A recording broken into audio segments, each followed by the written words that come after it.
So kinumpirma nga po mga idol ni Chas Mator, ang CEO ng Manny Pacquiao Promotion, na siya daw talagang in charge sa MP Promotion sa naging panayam nito kay Pauka Sports. Isa daw ito sa owner ng company ni Pacman. Napag-usapan naman ni Mator si Sean Gibbons, na kinikilala na presidente ng MP Promotion, at wala naman daw bad blood si Mator sa kanya. Iisa lang daw ang layunin nila mga boss, ang mapalakas palalo ang Manny Pacquiao Promotion, hindi lamang sa Pilipinas kundi pati na rin sa Amerika. Ibig sabihin ng mapalakas mga boss, gagawin talaga nila global promotion ng MP.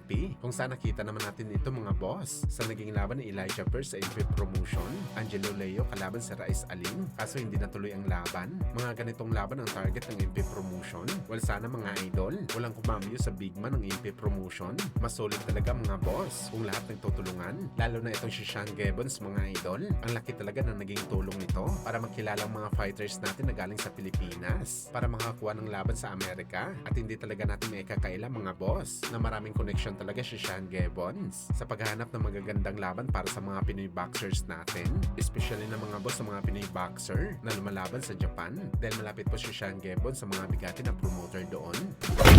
Samantala, dahil nga po mainit na pinag-uusapan ang muling pagbabalik ni Cuadro Alas Casimero sa ibabaw ng boxing ring, kung saan marami nga po ang naging rumors mga boss para sa potensyal na makakalaban ni Casimero. May nagsasabi na baka si Inoue na daw, Nakatani, Neckball o di kaya si Hernandez ang posibleng next fight ni Cuadro Alas. Pero marami din ng mga Pinoy boxing fans ang gusto makita ang laban ni Casimero kay Wonderboy Martin. Meron naman dito nagsuggest mga idol na labanan daw ni Casimero ang pang-apat na fighter na nakatalo sa kanya. Walang iba kundi si Jonas Sultan. Lalo pa hinamon ni Sultan si Casimero noong 2023 noong nasa Treasure Boxing Promotion pa si Alas. Open daw siya na bigyan ng pagkakataon makabawi si Alas sa kanyang talo sa naging laban nila noong 2017 dito sa Pilipinas. Magpadala lang daw ng kontrata si Casimero at agad niya ito pipirmahan. Well, sa totoo lang mga boss, maganda ang rematch na to ng dalawang Pinoy, pero duda tayo mga boss kung mangyayari pa ang laban na to, dahil eliminator fight ang target na laban ni Casimero at ngayon si Sultan wala sa rankings at ilang taon na rin siya hindi nakalaban. Kung makabalik si Sultan sa rankings, baka pwede pa mangyari ang laban nito kay Alas.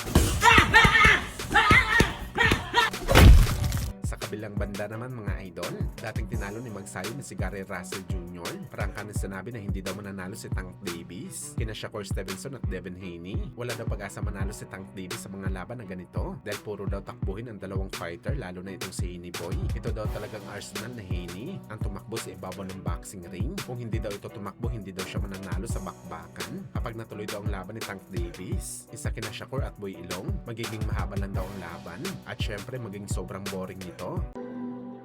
Yeah, it wouldn't be too much going on. I think they'll both be tanked in a very long, boring fight.